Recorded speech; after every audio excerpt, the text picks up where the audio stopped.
Hello अस्सलाम वालेकुम friends, how are you. आज मैं आपको वेंटिलेटर के ऊपर डिस्कशन करूंगा। और इससे पहले कि मैं वेंटिलेटर की इस टॉपिक के ऊपर डिस्कशन करूं, आप मेरे चैनल को ज़रूर सब्सक्राइब करें, उसे लाइक करें और उसे कमेंट्स ज़रूर करें प्लीज़। तो फर्स्ट ऑफ ऑल हम डेफिनेशन से स्टार्ट करेंगे। तो वेंटिलेटर की डेफिनेशन मैंने सबसे ज़्यादा आसान इजी बनाई है ताकि आप लोगों को जो है समझ इजली आए। तो वेंटिलेटर जो है वो क्या होता है? Ventilator is a mechanical device which help swear और क्रिटिकल पेशेंट्स फॉर इंस्पिरेशन और एक्सपिरेशन थ्रू वेंटिलेशन। यानी कि ऐसे मरीज जिनको जो है जिनका एयर पैसेज जो है ब्लॉक होता है और वो ऑक्सीजन सही नहीं ले सकते, तो उनको जो है वेंटिलेटर की ज़रूरत पड़ती है। ऐसे क्रिटिकल पेशेंट जो कि एम्फीसीमा के होते हैं, पल्मोनरी एम्बोलिज्म के होते हैं, ऐसे मरीज़ों को हम वेंटिलेटर पे डालते हैं। ठीक है। और it also help to support patient oxygenation.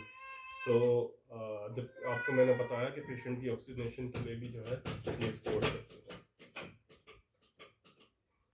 अब इसके बाद मैं आपको इसकी टाइप्स और उसके जो है कंपोनेंट्स आपके साथ डिस्कस करूंगा कि what are the components and what are the classifications of ventilator.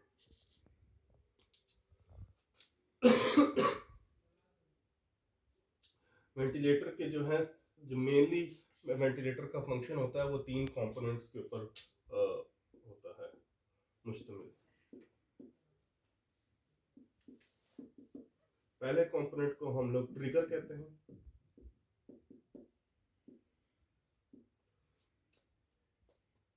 दूसरे को हम कंट्रोल कहते हैं।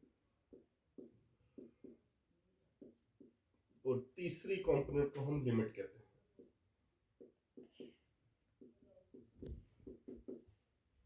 ट्रिगर में इस कंपोनेंट के बाद जो है बहुत ये जितने भी इस मोड्स होते हैं, इस कंपोनेंट्स के बाद हम डिस्कस करेंगे। और उस मोड्स में ये सारे जितने भी कंपोनेंट हैं वो अप्लाई होते हैं। तो अगर वो ये कंपोनेंट उस उन मोड्स के अंदर ना हो तो फिर वो ये अधूरा होता है। तो सबसे पहले जो है ट्रिगर में पेशेंट के जो है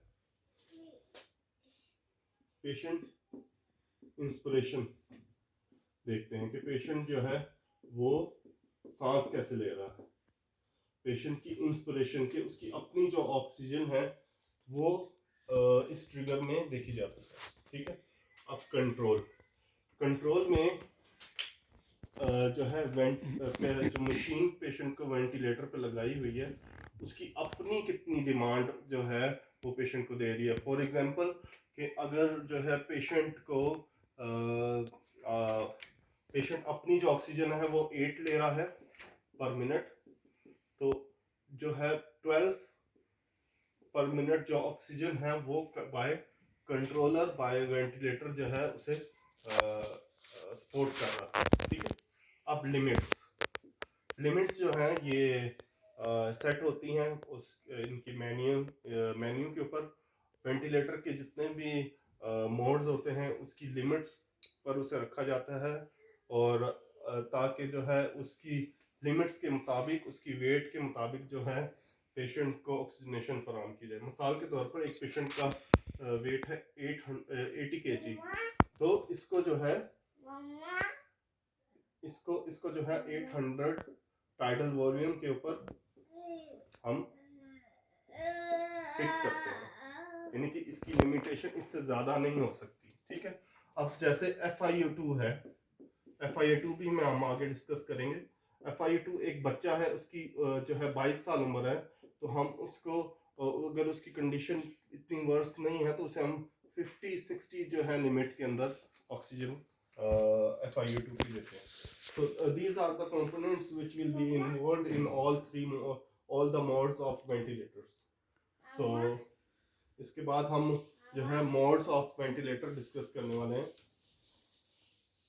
कि वेंटिलेटर के मोड्स कितने होते हैं। Sorry, modes of ventilator.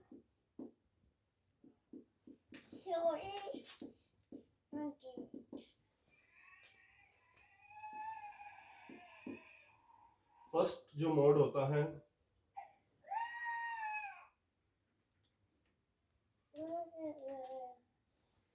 इससे हम कहते हैं कंट्रोल्ड।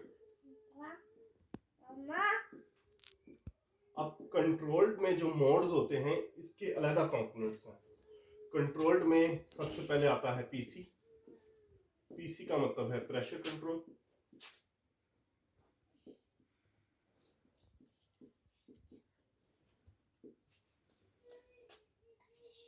दूसरा जो है वो आता है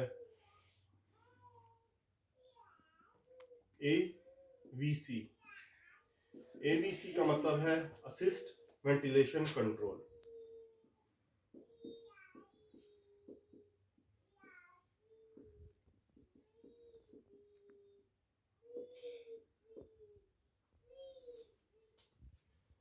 तीसरा जो आता है वो वीसी आता है। वीसी का मतलब है वॉल्यूम कंट्रोल।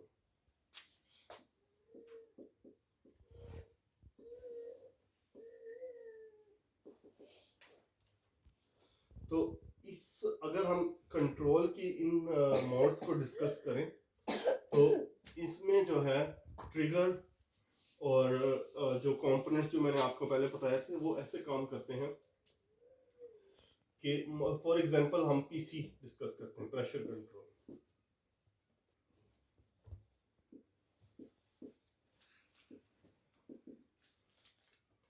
प्रेशर कंट्रोल में क्या होता है कि पेशेंट को की कंडीशन बहुत ही सीवियर होती है और इसमें जो है पेशेंट को पेशेंट की जो ऑक्सीजनेशन है वो 80% और जो है 90% पे रखी जाती है। इसमें वो सबसे ज़्यादा जो उसका ट्रिगर होता है, जो ट्रिगर होता है वो पेशेंट को जो है, अगर मिसाल के तौर पर पेशेंट 6 ब्रीथ ले रहा है तो प्रेशर कंट्रोल मोड में वो जो है 12 जो ब्रीथ है वो थ्रू द प्रेशर कंट्रोल के पेशेंट को प्रोवाइड करता है।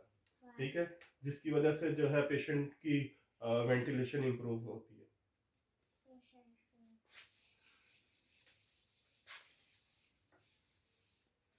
नेक्स्ट जो है वो है एसएमवी। एसएमवी कहते हैं हम लोग सिंक्रोनाइज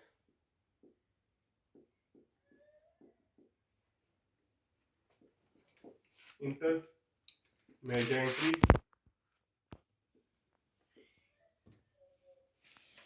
वेंटिलेशन।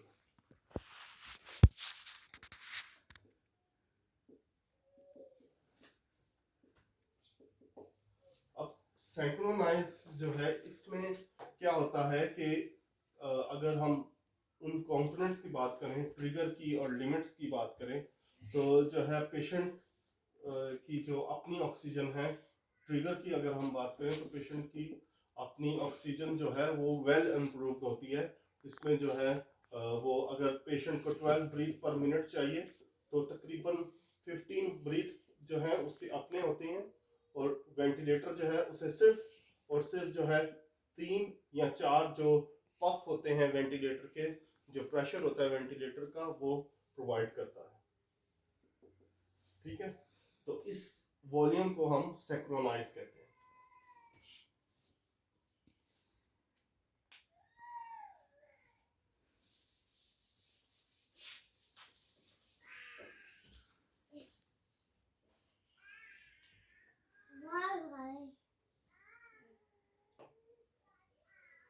अब आता है पीप। पीप हम कहते हैं पॉजिटिव एंड एक्सपिरेटरी प्रेशर।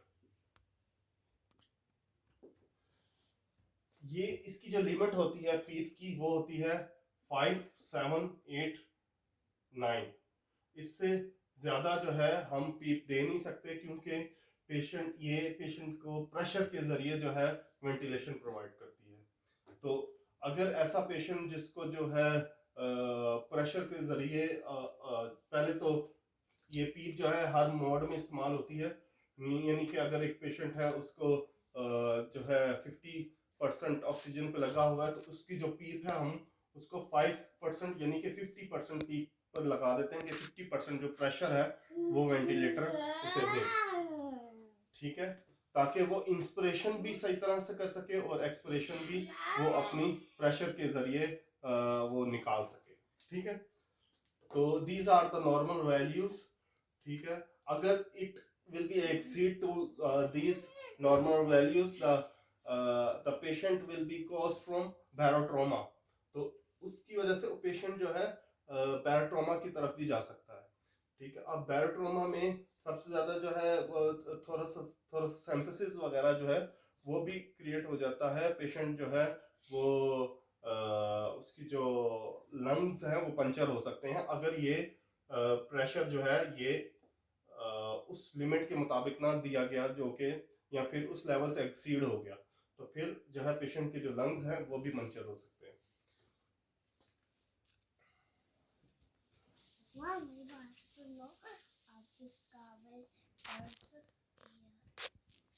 जो नेक्स्ट मोड है हमारा सीपैप। अब सीपैप दोस्तों, सीपैप जो है वो उन पेशेंट्स के लिए इस्तेमाल होता है ज़्यादातर जो कि कार्बन डाइऑक्साइड जो है वो रिटेन करते हैं, जो कार्बन डाइऑक्साइड को रिटेन कर जाते हैं। और सीपैप जो है इसका काम ये है कि ये उसको फ्लश करता है, उसको फ्लश आउट करता है, ठीक है, और पेशेंट की जो वेंटिलेशन है, ऑक्सीजनेशन डिमांड है, उसको भी प्रोवाइड करता है। तो इसे हम कहते हैं कॉन्टिन्यूस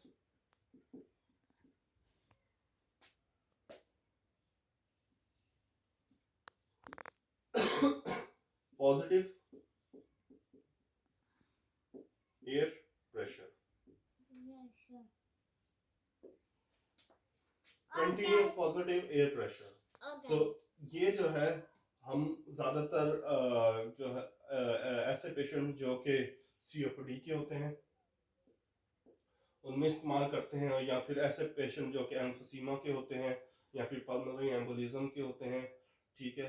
तो इस ऐसे पेशेंट्स के लिए हम सीपैप इस्तेमाल करते हैं, ठीक है। और इसमें जो है ज़्यादातर जो एक्सपायरेटरी रेट है पीक लेवल, इसको बहुत ज़्यादा कंसिडर किया जाता है ताकि उसका जो एक्सपायरेटरी प्रेशर है वो लिमिट से थोड़ा ज़्यादा हो, ताकि जो कार्बन डाइऑक्साइड जो इस पेशेंट ने रिटेन की है वो इस मोड के ज़रिए बाहर आ सके, और पेशेंट को जो है ये तकरीबन 30% जो ऑक्सीजनेशन है वो पेशेंट को प्रोवाइड करता है।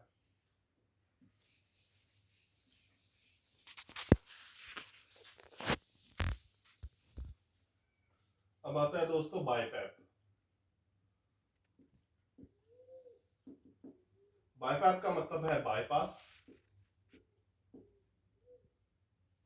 Positive airway pressure. तो बाईपास में क्या होता है कि ये भी इन्हीं पेशेंट्स के लिए इस्तेमाल होता है, जैसे एम्फोसीमा सीओपीडी वगैरह this type of patient, but ये एक आपको एक छोटी सी डिवाइस देते हैं, ठीक है।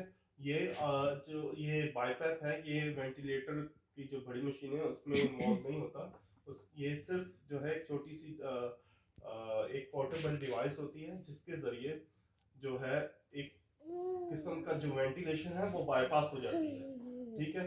और उसके अंदर आपको जो है थोड़ा सा पानी, इतनी सी मशीन होती है और आधा जो है उसके अंदर पानी डाल दें और उसके जरिए जो प्रेशर के जरिए जो है वो ये ऑक्सीजनेशन भी बनाती है ये मशीन, और ऑक्सीजन भी प्रोवाइड करती है, और कार्बन डाइऑक्साइड है वो भी फ्लश आउट करवाती है। तो ये ज़्यादातर जो है ये डिवाइसेस पोर्टेबल होती हैं, ये मोड वेंटिलेटर में नहीं होते, बट मैंने आपकी एजुकेशन के लिए आपको बताने के लिए है ये मोड इस्तेमाल किया।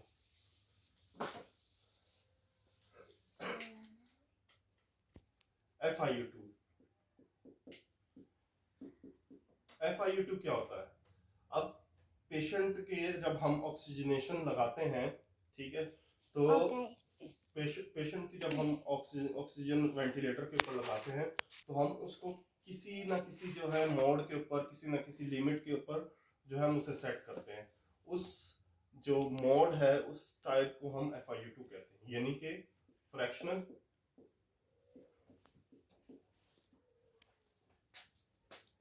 इंटरमेडिएटरी ऑक्सीजनेशन। ये जो है आपकी 10 से लेकर 100 तक FiO2 होती है। वेंटिलेटर के अंदर एक बटन, गोल सा ट्रिगर सा बटन होता है, उसमें हम पेशेंट को जो है ऑक्सीजनेशन उसकी सेट कर देते हैं, ठीक है। अब जो है ये 10 से लेकर 50, 60, 70, 100 तक ये इसकी लिमिट होती है कि हम जो है इस पेशेंट को किस लेवल पे, जैसे हम दूसरे ऑक्सीजन मास्क के ऊपर देते हैं जिसमें डॉक्टर कहता है कि इसको 8 लीटर पे लगा दो, 10 लीटर पे लगा दो, तो इसमें भी डॉक्टर आपको ये वॉल्यूम बताएगा कि इसको जो है 50 पे लगा दो, इसकी ऑक्सीजनेशन ठीक होगी, 25 पे लगा दो। तो these are the volume buttons which are used in the ventilator for oxygenation.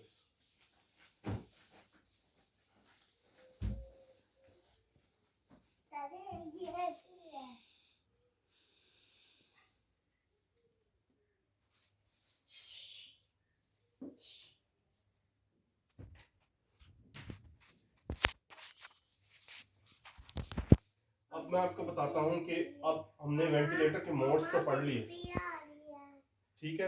अब वेंटिलेटर जो है उसकी कितनी टाइप्स होती हैं?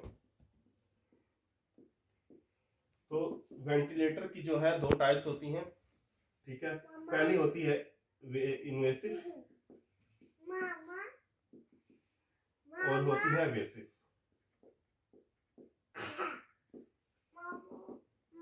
इन्वेसिव में इन्वेसिव डिवाइसेस जो होती हैं वो उसे हम कहते हैं जो जो कि वेंटिलेटर्स होते हैं,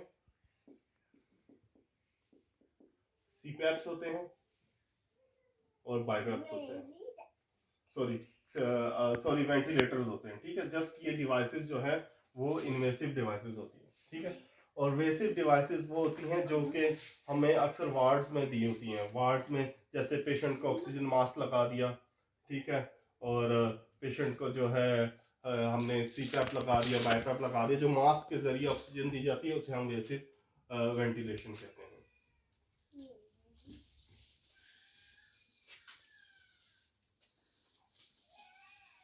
अब मैं आपको बताता हूं कि पेशेंट को किन चीजों पे, किन सिवियरिटी पे जो है वेंटिलेटर इस्तेमाल होता है। पहला जो है COPD में, एम्फीसीमा में,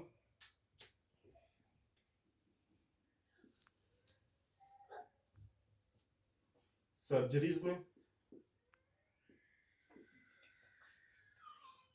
और सर्जरीज के बाद जो है हम पेशेंट को जो स्वेयर ब्लॉकेज वाले पेशेंट होते हैं, ठीक है, निमोनिया,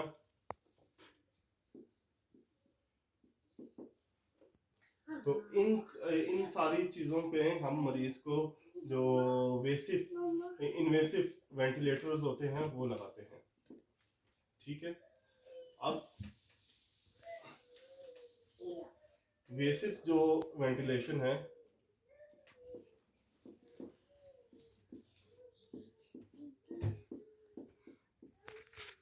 वेसिव वेंटिलेशन, उसमें हम किसी भी मरीज को जिसकी फॉर एग्जांपल SOB है, ये सिर्फ मास्क, जस्ट एक मास्क होता है, उसे हम ऑक्सीजनेशन के लिए इस्तेमाल करते हैं। जैसे एक पेशेंट है उसे SOB है, ठीक है, और जो है कोई उसको कोई एंजाइनल पेन है,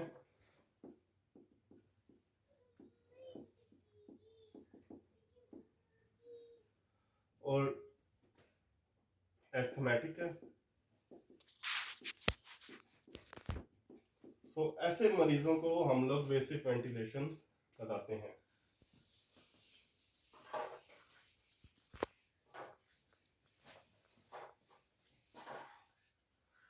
सो फ्रेंड्स, ये था हमारा आज का टॉपिक। वेंटिलेटर हमने पढ़ा, हमने उसके मोड्स पढ़े, ठीक है, हमने उसके कंपोनेंट्स पढ़े। नेक्स्ट जो होगी मेरी वीडियो वो हम ये होगी कि हम वेंटिलेटर लगाते कैसे हैं, ठीक है, उसमें हम कौन से जो चीज़ें हैं, कौन सी चीज़ें हम इस्तेमाल करते हैं, ठीक है, और कौन सा क्या हम लोग ये प्रोसीजर कैसे करते हैं, ठीक है। थैंक यू फ्रेंड्स, मेरे चैनल को ज़रूर सब्सक्राइब करेगा।